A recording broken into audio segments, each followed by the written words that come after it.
Hello friends, today in this lecture I am going to discuss one important derivation in electromagnetic induction, that is motional EMF in rotating bar. As already we have discussed the motional EMF in straight rod. Now if the rod is rotating, then what is the EMF induced across the ends of that rod, that we have to discuss. So consider this diagram in which this rod is placed, it is in slant manner, or this is tilted rod placed in uniform magnetic field B. Now the length of the rod is L. Now this rod is rotating with its one end is fixed. So a conducting bar rotating around pivot which is fixed at one end in uniform magnetic field perpendicular to the plane of the rotational, a rotational EMF is induced between the ends of the rod. So this is a description of this diagram. A conducting bar rotating around a fixed pivot in uniform magnetic field, so that the induced EMF is induced between the ends of the rod, or rotational EMF is induced between the ends of the rod. Clear? Okay. Now for doing the derivation, consider a small segment dr of this rod which is at a distance of small r from the fixed end or pivot. This small segment is moving with velocity v in a uniform magnetic field. Listen here. Consider a small segment dr of this particular rod, entire rod, whose length is L, and this segment is it at a distance of small r from this fixed pivot or fixed end.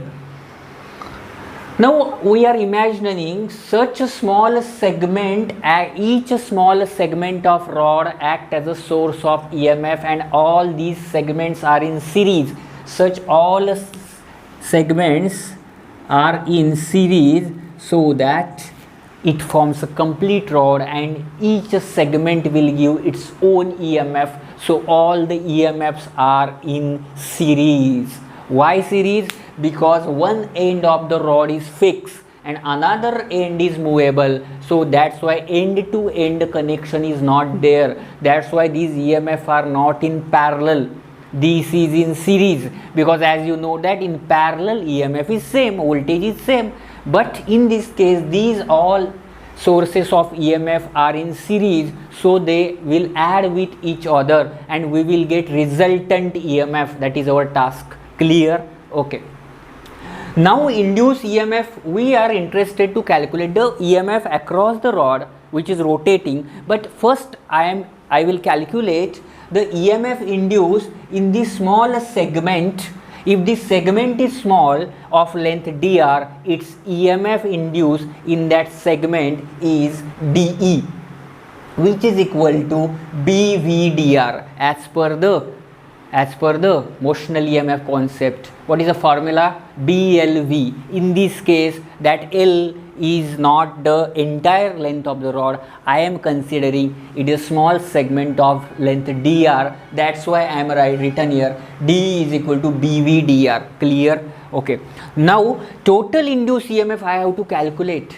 So whenever there is a concept like you have to calculate some whole quantity from some small quantity, that time you have to use the concept of integration. You are summing, you are adding to get the entire quantity. So I want to calculate E from dE. It means I have to integrate dE. That's why I have taken integration of dE, which is equal to integration of BV dr. Clear? Okay. So E is equal to integration of BV dr. So E is equal to integration of, as we know that V is equal to R omega. So I have substituted here E is equal to B R omega dr integration. Now E is equal to, what is the limits of integration?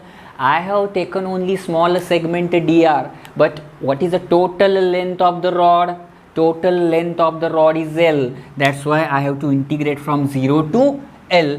So B omega R dr integration 0 to L. So integration 0 to L B omega r dr. From where this r omega comes, I have substituted for V, that is r omega. Clear? Okay. Now I am integrating it. So E is equal to B omega. What is the integration of r dr?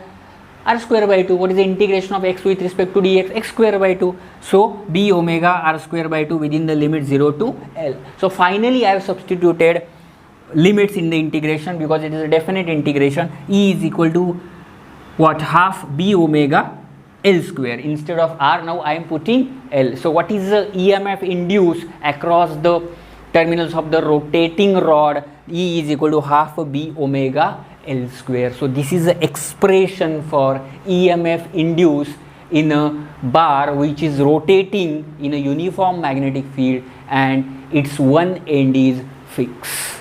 Clear? E is equal to half B omega L square. If a rod is straight in a uniform magnetic field, what is the EMF? E is equal to BLV.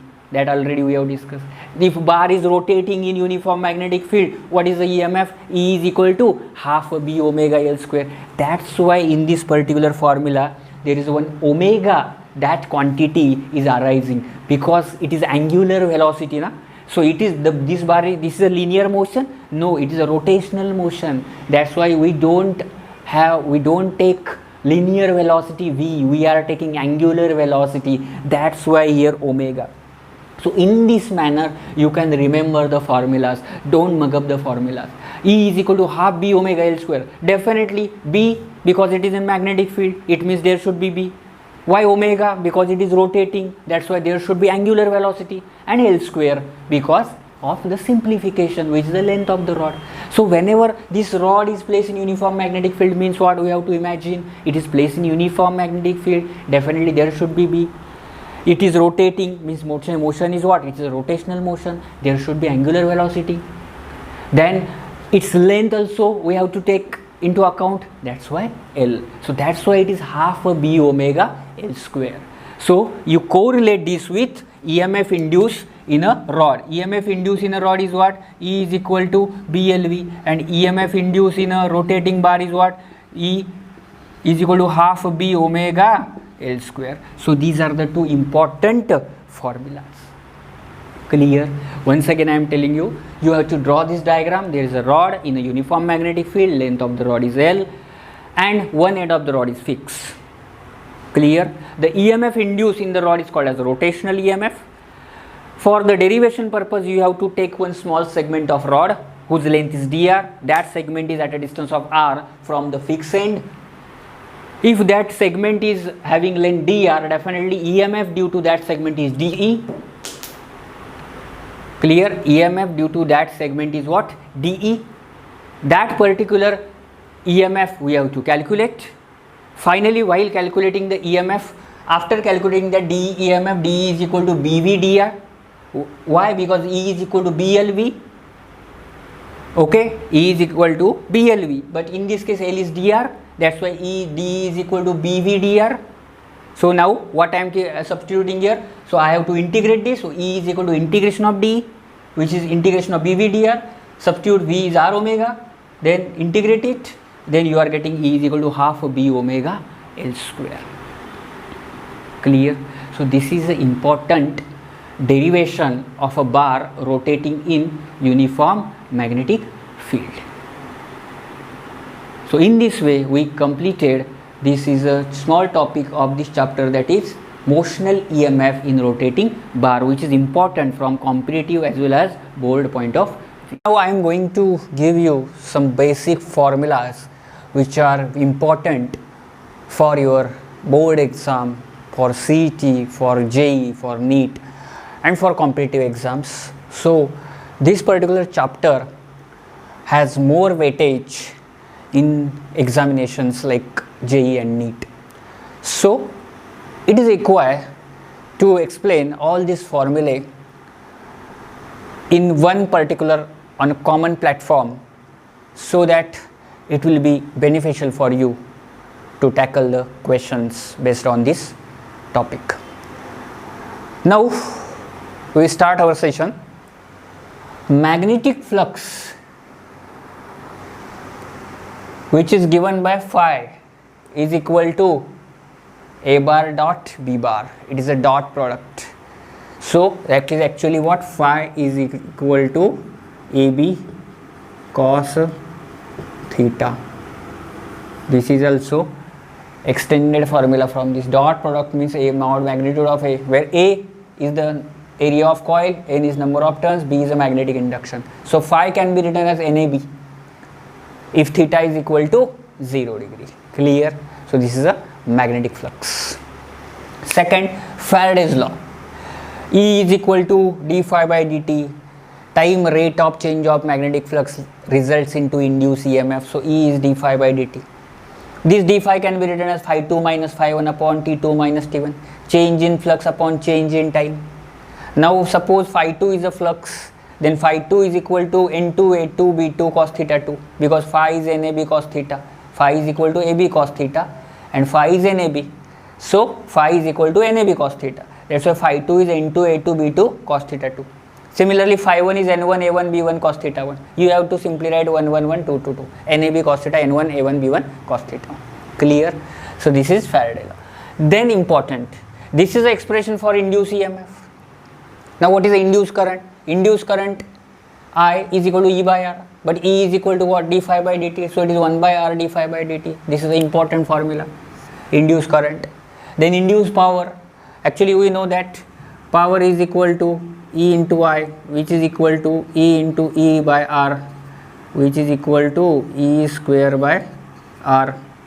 So that's why power is equal to E square by R, which is E square. E means what? D phi by dt. So it is d phi by dt whole square into 1 by R. So this is the induced power. Then induced charge. Now simply induced charge is this, dq is equal to d phi by R. dq is equal to d phi by R, where phi is the flux, dq is the charge. But how it can be derived? I is equal to E by R. So 1 by R, E is d phi by dt. So current is nothing but dq by dt, which is equal to 1 by R d phi by dt. So dt cancel out. So dq is equal to 1 by R d phi. So this is the charge induce. Clear? Okay, so these are all important formulas. First is magnetic flux, then induced EMF means Faraday's law, induced current, induced power, induced charge. Clear? So you can derive all these formulae from these two basic formulas, but it is always advisable to remember all these formulas so that you can directly apply it. When question comes in front of you, can directly apply the formula and you can get the answer. Clear? So phi is equal to NAB, phi is equal to NAB cos theta.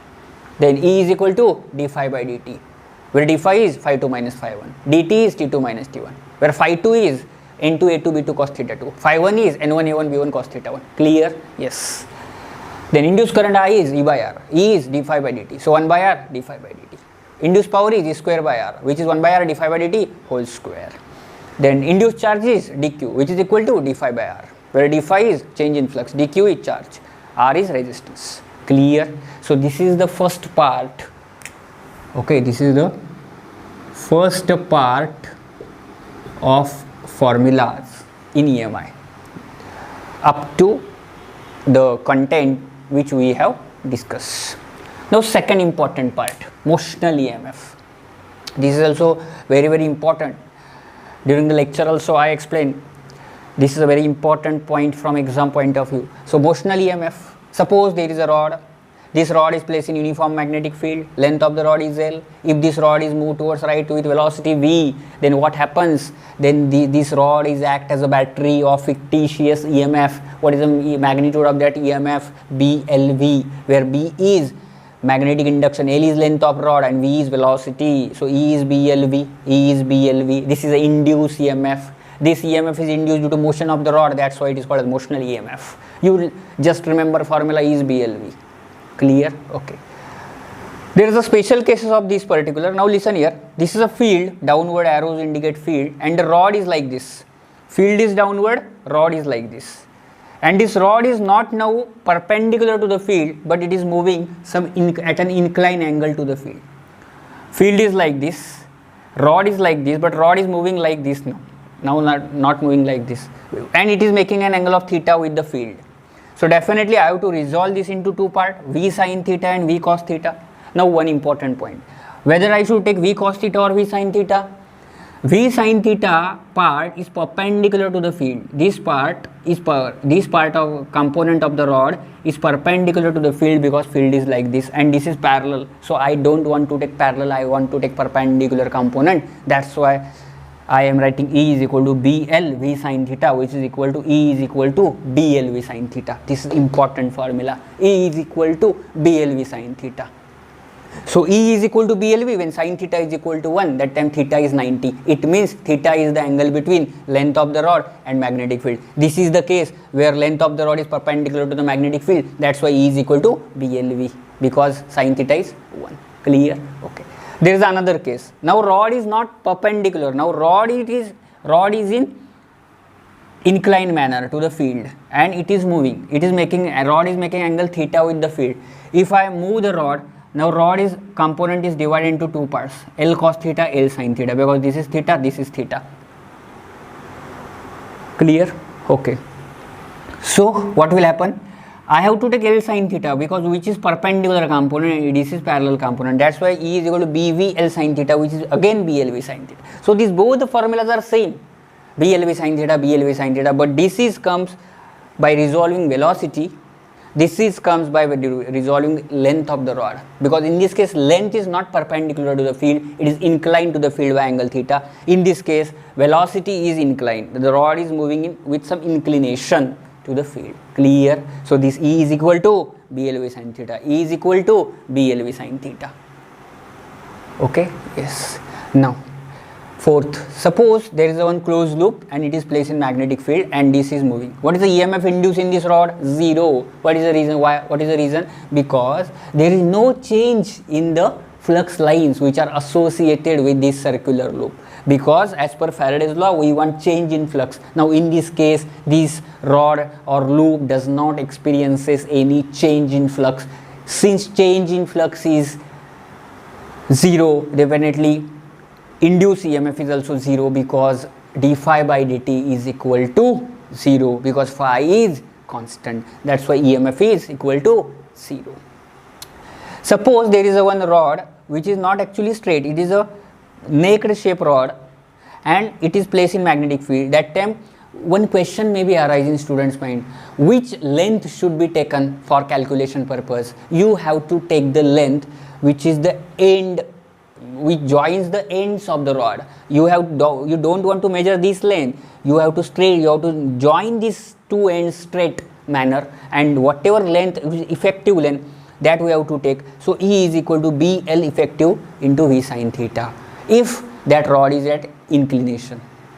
Okay, so you don't want to measure this length of this entire wire, you have to take the length which is directly measured between the end terminals of the rod. So this is a clue here. Clear? So these are all important formulas related to the motional EMF. Now we are going to discuss some another important formulas related to motional EMF.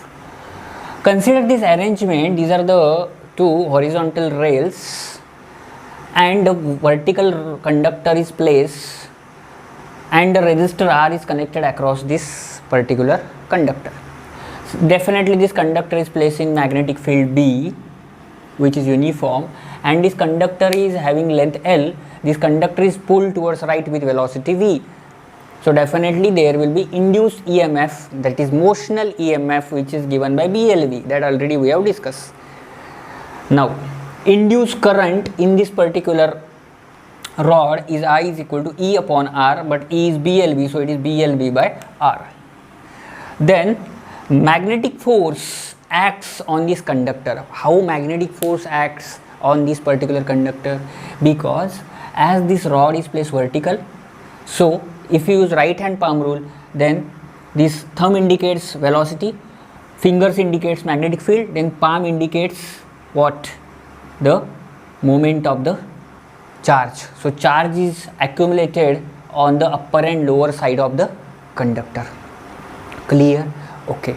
Another important point, if you consider this conductor is placed in the this particular conductor is placed in a magnetic field. Now this conductor carries current and this current carrying conductor is placed in a magnetic field, definitely it experiences a force, and that force is towards left side. Okay, that force is towards left side. This is important, that force is towards left side, because this is FBI. So in this case, this F, okay, then B, and this particular indicate motion of the conductor. Clear? So that's why it is actually the force is experienced towards left side. So this left side force, which is magnetic force Fm, is B square L square V by R. So this conductor experiences a force towards left side, which is B square L square V by R. Now electric power, so we are applying the mechanical energy towards right side. So as we move the rod towards right side, definitely if this is a bulb, that bulb will glow, because this is a mechanical work is converted into electrical work. So electrical power consumed is equal to B square L square V square by R. From where this formula comes? Listen here. Power is equal to actually Fv, force into velocity. So force is actually B square L square V by R, and velocity, so it is B square L square V square by R. So we have to remember all these formulas. E is BLV, then induced current BLV by R, magnetic force B square L square V by R, and electric power B square L square V square by R. These are all important 4 formulas based on this type of arrangement. Clear? Okay. Now this is another important arrangement. Now this particular rod, is in horizontal plane now. Clear? This rod is vertical plane, this is horizontal plane. Now what happens, this resistance is connected like this. Definitely there will be magnetic field. I am showing like this as a representative one. Definitely this arrangement is placed in magnetic field B. So what happens, this rod is now under the force of gravity, because it is placed on the horizontal plane. It experiences a downward force due to gravity, which is mg. So that mg force, and this rod also experiences a force due to magnetic field, that is actually B square L square V by R, B square L square V by R vertical. Now if this rod has to move with some constant velocity downside, then definitely these two forces should be equal. In that case, mg is equal to B square L square V by R, and at that time that particular velocity is called as terminal velocity, and the terminal velocity Vt is mgr upon B square L square. This is also one of the important formula that you have to remember. Clear? Okay. Now consider third arrangement. In the third arrangement, these particular 2 horizontal rails on which the vertical rod is placed of length L in a magnetic field, this rod is moved towards right with velocity V, that already we have discussed in motional EMF. Now I have connected 2 loads, this is R1 and R2. Actually these are the loads. Loads means bulbs, anything. So this is a load. If I want to replace this particular arrangement with equivalent circuit, electrical circuit, then it can be like this. This particular rod is replaced with a fictitious battery, that is BLV. So this is a fictitious battery with polarity, this is positive and this is negative. Why? Because as per right hand palm rule, take your right hand, field inwards, thumb velocity, upside charges are accumulated. So here charges are accumulated positive, so and here negative. So this side is positive, so positive terminal, negative terminal. So this rod is replaced with fictitious battery, and then this R1 and R2 both are parallel. Clear? So this arrangement can be replaced with the equivalent circuit, which represent a battery, fictitious battery, along with entire arrangement in the circuit you have to keep as it is. This is another important arrangement. Consider these 2 horizontal rail on which vertical rod is placed. The length of the rod is L.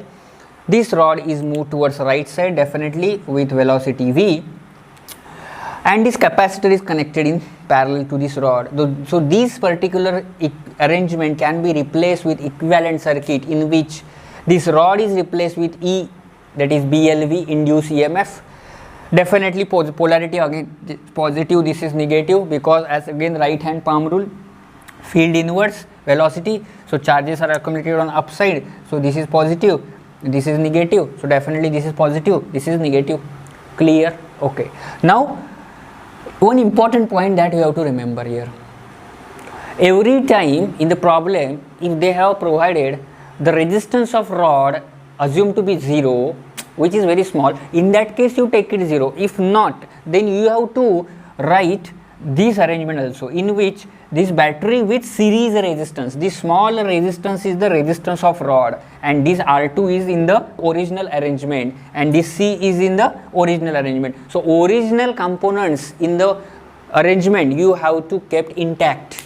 Only you have to replace that rod with the fictitious battery whose magnitude or EMF is BLV, and if that rod possesses some resistance, small resistance, you have to connect that resistance in series with that particular EMF.